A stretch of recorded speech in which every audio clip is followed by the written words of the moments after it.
Hello guys, welcome back to Movie Reviews. In this installment we're looking at Bulletproof from 1996. So this film is quite a bit of an interesting film. It's a buddy cop action comedy from the 90s, of course. This and the next film sort of are that sort of thing, you know, sort of buddy cop stories, really, films, really. Quite different as well, and they're very similar in tone as well. So let's go through this. So Bulletproof.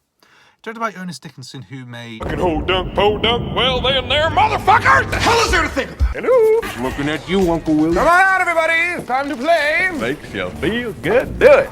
Yeah, I can... Yeah, that is something, that is. Starring Damon Wayans and Adam Sandler as well. Interesting. So this came out at the same time as Happy Gilmore. Sandler's rise to fame was sort of rocketing at this point, sort of... in spotlight. I think it was a huge year, really. Then he continued on and on, of course. Then sort of had a very sort of dip, of course, maligned sort of filmography, well, very much really, until I think you get some true classics like his, like Punch, Drunk Love springs to mind instantly. Of course, many people, Uncle Gems, as well. But his comedy stuff is really just not the best, really. Not the very sort of interesting, at least, really. When you look at it, you know, Grown-ups, Jack and Jill, that sort of thing, of course. But this film in particular is actually pretty decent. So, Sadler plays a guy called Archie, who's basically like a drug mule, like a sort of like lackey to a gang boss, really. I forgot the guy's name. The actor who plays him. Unfortunately, I can't remember now. Yeah, so he starts working for him, of course, and this detective called Keats, played by Damon Wayans, is trying to get in on the case, of course, which he's been doing for the past 2 years or so. And he uses Archie, and he befriends Archie and sort of gets into the whole gangland thing, of course, and the crime syndicate and everything else. But once he's found out, of course, when they actually found a wire on him, of course, they just open fire, of course, and Archie puts a bullet in Keith's head, really. He has to go for surgery, you know, and recover and everything else. And then when he returns, he becomes very sort of hell-bent into getting Archie and also again taking down this gang leader, of course. So he finds Archie like in the border very much. Apparently he was heavily drinking, of course. Driving away, and he was on the side of the road, with a pit bull as well. Basically, the dogs drank too much as well, that sort of thing. He sort of steps out of the car, then he flattens out, really. And then they're meant to escort him in a jet. But actually they end up, the gang boss's henchmen very much open fire on the plane. Loses control, of course, and end up in the middle of nowhere. End up finding some interesting places like a woodland, like honeymoon retreat or whatever.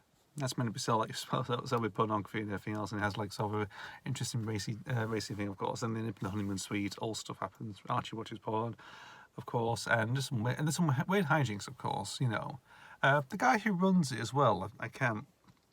Again, the name just escapes me, of course. Helps him out, of course, at the right time, really. To escape from the men. You know, I know there's back around the back of my hand, really, of course. You know that drop over there, killed about 82 people and that sort of thing. Like he's sort of like he's like doing like a tour guide as well around this neck of the woods as well, which is pretty interesting and hilarious.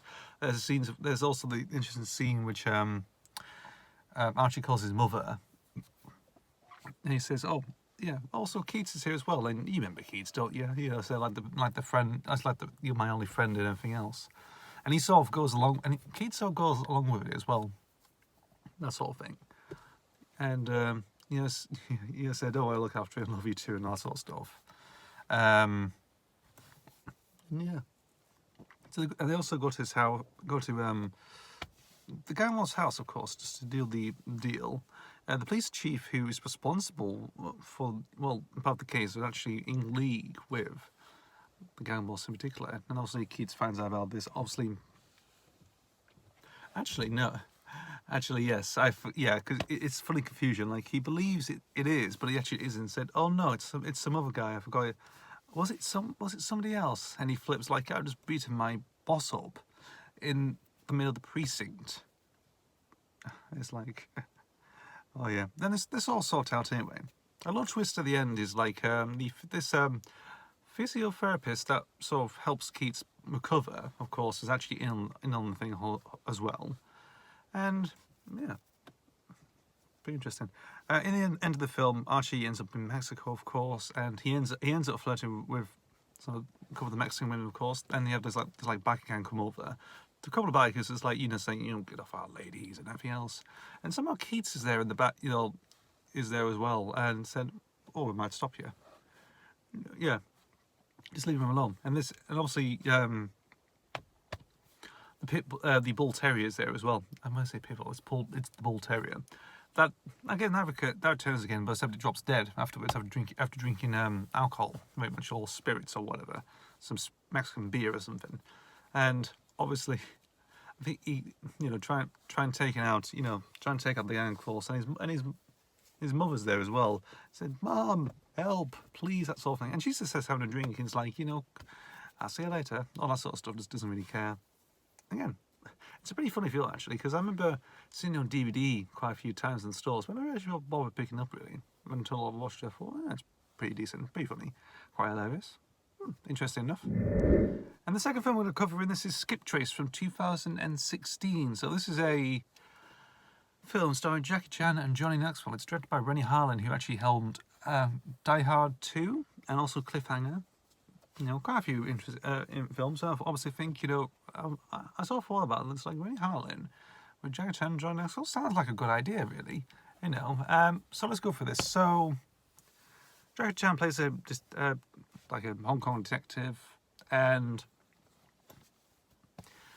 I'm trying to think of it now, but he ends up being in league with this gambler, played by Johnny Knoxville, of course, and actually has some part of evidence, of course, to do with apparently his partner's demise in the start of the film, and so they end up to each other because he got the evidence, of course, from a woman he met in a casino, ended up being shot, very much, and has been captured. He has been captured by the Russians, strangely, and obviously they start to flee. They do.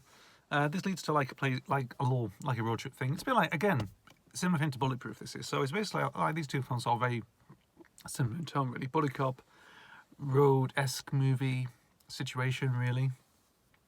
More so with this one, because Chan and Knoxville end up, taking on, then they go on the train, but they end up dropping, like I think they were found out really, and they end up dropping in the wilderness, really, middle of nowhere in the fields, and some weird stuff goes on, of course, like when they end up sheltering in a cave, they do, and they end up, sleeping in their underwear, and obviously the whole thing, of course, like when you sort of stick together, of course, to keep warm, and you sort of end up spooning someone, really, and that's all comes up, that does, and obviously they wake up and there's tourists there watching. They think it's like an interesting attraction, really, watching watching two men spoon in a cave.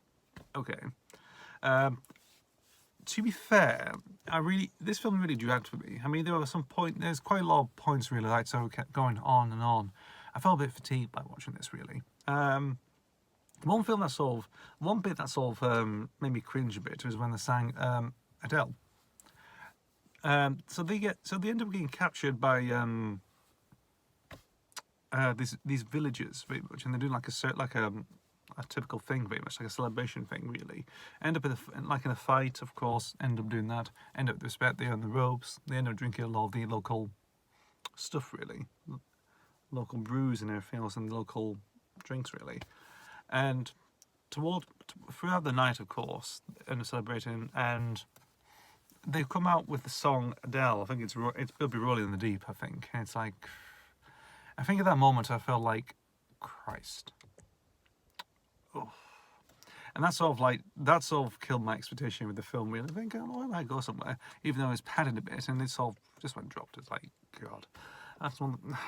Oh, I never felt that so strangely in a film for a while. My God, jeez. And obviously, they end up going on the ship. Apparently, Jackie Chan's partner was never killed, of course, and stuff happens. Of course, he sacrificed himself because his daughter ends up being kidnapped. Really, ends up being drowned in the boat, of course. Yeah, there really. Also, Jackie Chan has a thing. When he wants to retire, he wants to have an alpaca farm. Okay, and he ends up he does actually. Also, Joey Knoxville actually knocks him out as well at the end. Like he says these like his moves that he tends to do. We think, oh, I can try and replicate that. He ends up doing it on him, and he ends up going on fall, being unconscious at the end. At the very end, of course. It's like, yeah, okay.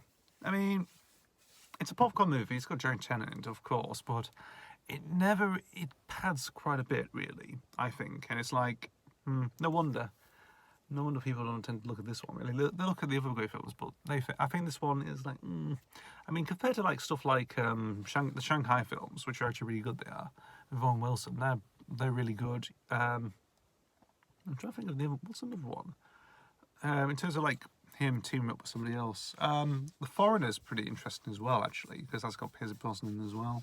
That's interesting.